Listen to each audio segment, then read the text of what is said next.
আসসালামু আলাইকুম। সবাইকে স্বাগত জানাচ্ছি ম্যাট্রিক্স পয়েন্টে। আমি ডাক্তার মোহাম্মদ মনিরুল ইসলাম। আশা করি সবাই আমার কথা শুনতে পাচ্ছেন। কেউ শুনতে পাচ্ছেন কিনা আমাকে একটু কমেন্ট করে কাইন্ডলি জানাবেন। আমরা কিছুক্ষণের মধ্যেই আমাদের আজকে যে আলোচ্য বিষয় সেটা শুরু করে দেব ইনশাল্লাহ। যারাই আছেন একটু কাইন্ডলি জানাবেন যে ঠিকঠাক মতো আমার কথা শোনা যাচ্ছে কিনা।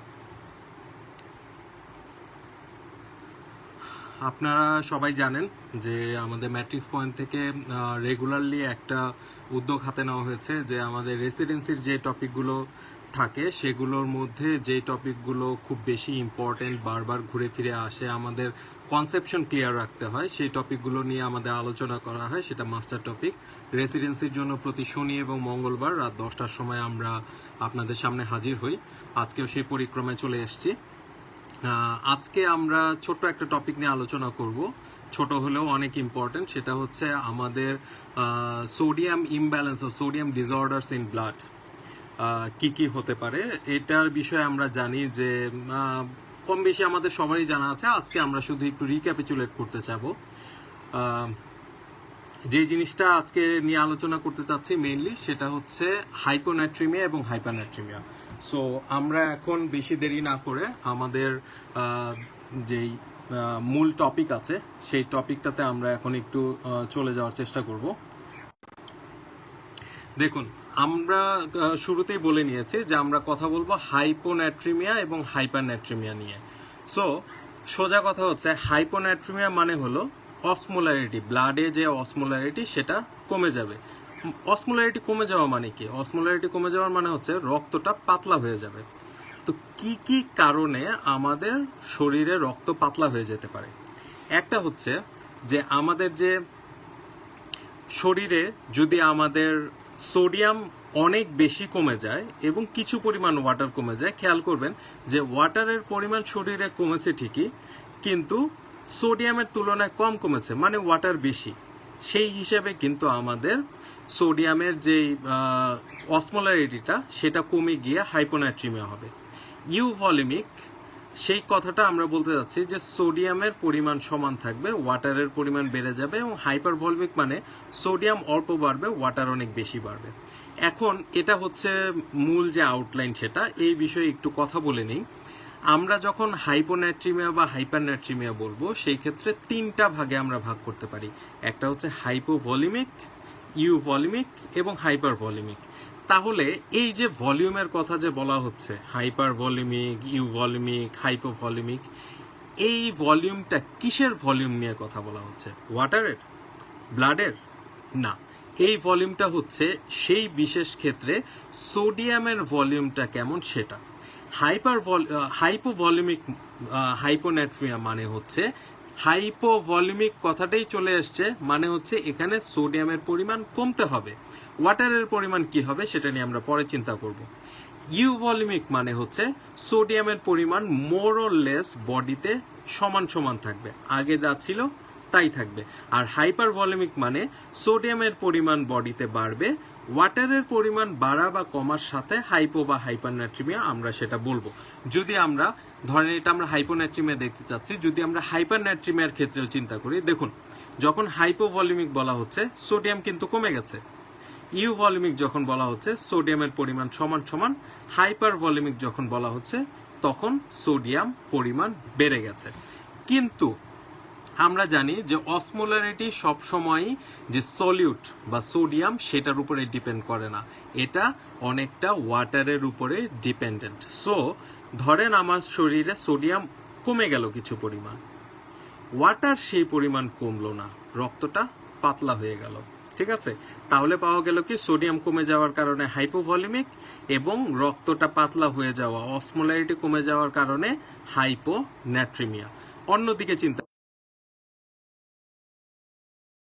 আমাদের সোডিয়ামের ভলিউম থাকবে আগের মতোই, কিন্তু কিছু পরিমাণ ওয়াটার বেড়ে যাওয়ার কারণে রক্তটা পাতলা হয়ে যাবে, হাইপোনাট্রিমিয়া হবে। অন্যদিকে যদি সোডিয়ামের ভলিউম বেড়ে যায় তাহলে হাইপারনাট্রিমিয়া হওয়ার একটা কথা ছিল, কিন্তু হাইপারনাট্রিমিয়া না হয়ে এই ক্ষেত্রে আমরা কি দেখব, ওয়াটার বেশি বেড়ে যাওয়ার কারণে আবারও রক্তটা পাতলা হবে এবং সোডিয়াম হাইপো ন্যাট্রিমিয়া হয়ে যাবে। যদি আমরা হাইপোন্যাট্রিমিয়ার কজ চিন্তা করি, দেখুন আমরা ওই তিনটা ভাগেই দেখছি, একটা হলো হাইপোভলিমিক, ইউভলিমিক এবং হাইপারভলিমিক।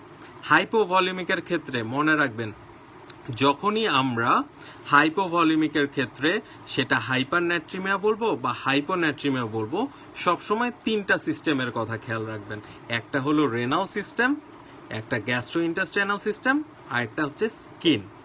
রেনাল সিস্টেমে কি হবে, যদি আমরা থায়াজাইড ডায়ুরেটিক দেই মেইনলি, তাহলে আমাদের হাইপোভলিমিক হাইপোন্যাট্রিমিয়া হবে। সেই সাথে যদি আমাদের অ্যাড্রেনোকর্টিক্যাল ফেইলিওর থাকে, দ্যাট ইজ অ্যাডিসনস ডিজিজ, সেই ক্ষেত্রে আমাদের হাইপোভলিমিক হাইপোন্যাট্রিমিয়া হয়। যদি গ্যাস্ট্রোইন্টেস্টাইনালি আমাদের উপর দিয়ে বা নিচে দিয়ে যদি সোডিয়াম চলে যায়, হয় ভমিটিং অথবা ডায়রিয়া, তাহলেও হবে। এবং স্কিনের ক্ষেত্রে যদি বার্নস হয়, তাহলে আমাদের বডিতে সোডিয়ামও কমবে, সেই সাথে হাইপোন্যাট্রিমিয়াও হবে। ইউভলিমিকের ক্ষেত্রে খেয়াল করে দেখবেন, যখন আমাদের প্রাইমারি পলিডিপসিয়া হয়, প্রচুর পরিমাণে পানি খাচ্ছি, কিন্তু বডিতে কিন্তু সোডিয়ামের কোনো এন্ট্রি হচ্ছে না, লসও হচ্ছে না, সেই ক্ষেত্রে আমাদের কি হবে, ইউভলিমিক হাইপোন্যাট্রিমিয়া। ইউভলিমিক কেন? কারণ সোডিয়াম কমছে বা বাড়ছে না আগের মতোই। Excessive electrolyte free water infusion, একই কথা। সিআরট একটা খুব স্পেশালাইজড একটা কন্ডিশন, একটা disease, syndrome of inappropriate ADH secretion, সেই ক্ষেত্রেও এটা হয়, এবং হাইপোথাইরয়েডিজমের ক্ষেত্রেও এটা হয়। অন্যদিকে খেয়াল করে দেখবেন যে আমাদের বডিতে যে সকল অর্গান রিলেটেড ক্রনিক ডিজিজগুলো আছে, যেমন congestive cardiac failure, cirrhosis, nephrotic syndrome, CKD, যেখানে water intake free water intake হবে, এই ক্ষেত্রে আমাদের দেখা যায় যে সোডিয়ামের পরিমাণ বডিতে রয়ে যায়, কারণ সোডিয়াম রিটেনশন হয়। কিন্তু বডিতে সোডিয়াম যতটুকু রিটেনশন হবে, ঠিক তার থেকে বেশি পরিমাণ ওয়াটার রিটেনশন হবে দেখি হাইপোন্যাট্রিমিয়া হবে। সোডিয়ামের রিটেনশন হওয়ার কারণে সেটা হাইপারভলিমিক, এবং ওয়াটার বেশি বেড়ে যাওয়ার কারণে সোডিয়াম কনসেন্ট্রেশন পাতলা হয়ে যাওয়ার কারণে হাইপোন্যাট্রিমিয়া।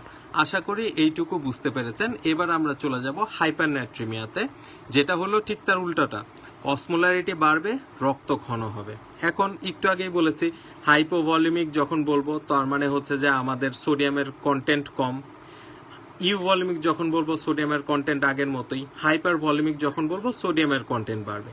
কিন্তু ওয়াটার কিরকম হচ্ছে সেইটার উপরে ডিপেন্ড করে আমাদের হাইপারন্যাট্রিমিয়া হচ্ছে কিনা সেটা দেখতে হবে। যেমন সোডিয়াম যদি কমে যায় আমাদের বডিতে, স্বভাবতই মনে হতে পারে যে হাইপোন্যাট্রিমিয়া হয়ে যাবে, রক্তটা পাতলা হয়ে যাবে। কিন্তু ওয়াটার যদি সোডিয়ামের তুলনায় বেশি কমে যায়, তাহলে কি হবে, রক্তটা আলটিমেটলি গাঢ়ই রয়ে গেল, হাইপারন্যাট্রিমিয়া হলো।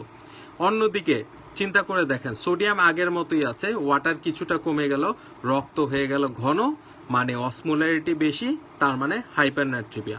অন্যদিকে যদি আমাদের সোডিয়াম বাড়ে, ওয়াটার যদি একটুও না বাড়ে বা অল্প পরিমাণ বাড়ে, তাহলেও কিন্তু হাইপারন্যাট্রিমিয়া হবে। যে জিনিসটা আমরা এই ছক থেকে দেখতে পারি, ছকটা ডেভিডসন থেকে নেওয়া। দেখুন, বলেছিলাম যখনই হাইপোভলিমিকের ক্ষেত্রে আমরা বলবো, সেটা হাইপারন্যাট্রিমিয়া হোক বা হাইপোন্যাট্রিমিয়া হোক, আমরা তিনটা সিস্টেমের কথা চিন্তা করব: রেনাল, গ্যাস্ট্রোইন্টেস্টাইনাল এবং স্কিন। রেনালের ক্ষেত্রে আমরা হাইপোন্যাট্রিমিয়ার ক্ষেত্রে দেখে এসেছি কি, যদি আমাদের থায়াজাইড ডায়ুরেটিক্স হয়। এই ক্ষেত্রে হাইপারন্যাট্রিমিয়ার ক্ষেত্রে হচ্ছে অসমোটিক অথবা লুপ ডায়ুরেটিক্স। অন্যদিকে কি, যদি আমাদের গ্লাইকোসুরিয়া হয়, that is hyperglycemic hyper osmolar state যদি হয়, সেই ক্ষেত্রেও কিন্তু আমাদের হাইপারন্যাট্রিমিয়া হবে।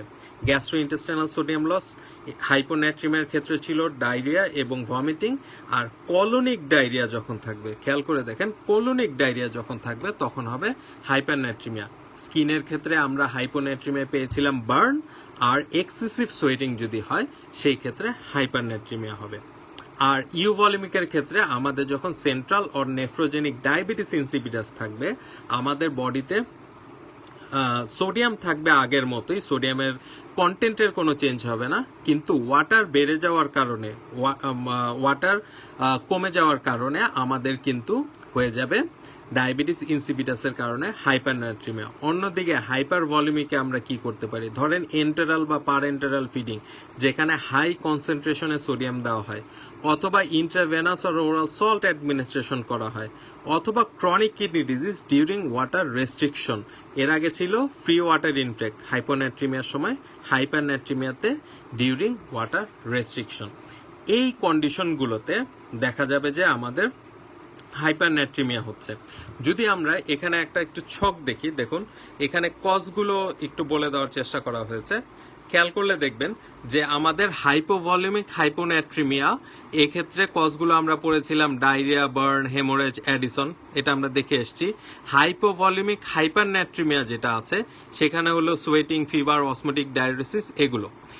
এই যে ছকগুলো আছে এই ছকগুলো কিন্তু আপনাদের যে আমরা যে ইগুলো পড়াই সেখানে যেই লেকচার শিটটা দেওয়া আছে সেই লেকচার শিটে কিন্তু এই ছক পুরোটাই আপনাদের দেওয়া আছে। সো আজকে আমরা যে জিনিসটা দেখতে চাচ্ছি সেটা হলো যে আমাদের বডিতে সোডিয়াম কন্টেন্ট বেড়ে যাওয়া বা কমে যাওয়ার সাথে সরাসরি কিন্তু হাইপোনাট্রিমিয়া বা হাইপারনাট্রিমিয়া জড়িত না, যদিও এটা আমাদের ক্লাসিফিকেশনে হেল্প করে, কিন্তু অবভিয়াসলি আমাদের হাইপো বা হাইপারনাট্রিমিয়া বলতে হলে সোডিয়াম কন্টেন্টের সাথে ওয়াটার বেড়েছে কি কমেছে সেটাও খেয়াল রাখতে হবে। আশা করি যতটুকুই নিয়ে আলোচনা করলাম আপনারা সেটুকু মোটামুটি বুঝতে পেরেছেন। যদি কোনো প্রশ্ন থাকে, যদি কোনো জিজ্ঞাসা থাকে বা বুঝতে কোনো সমস্যা হয় অবশ্যই আমাদেরকে কমেন্টে জানাবেন, আমরা চেষ্টা করব সেটা সমাধান করার জন্য। আর এখনকার যে আমাদের পড়ালেখার প্যাটার্ন বা আমাদের পরীক্ষার যে প্যাটার্ন খেয়াল করলে দেখবেন যে সেগুলো কিন্তু অনেকটা মুখস্থ থেকে সরে এসে আমাদের সৃজনশীল যেটাকে বলা হয়, যে আমাদের বুঝে বুঝে পড়া এবং সেই হিসাবে উত্তর করার কিন্তু এখন প্রবণতাটা বেড়ে গেছে, সেরকম প্রশ্ন আসা শুরু হয়েছে।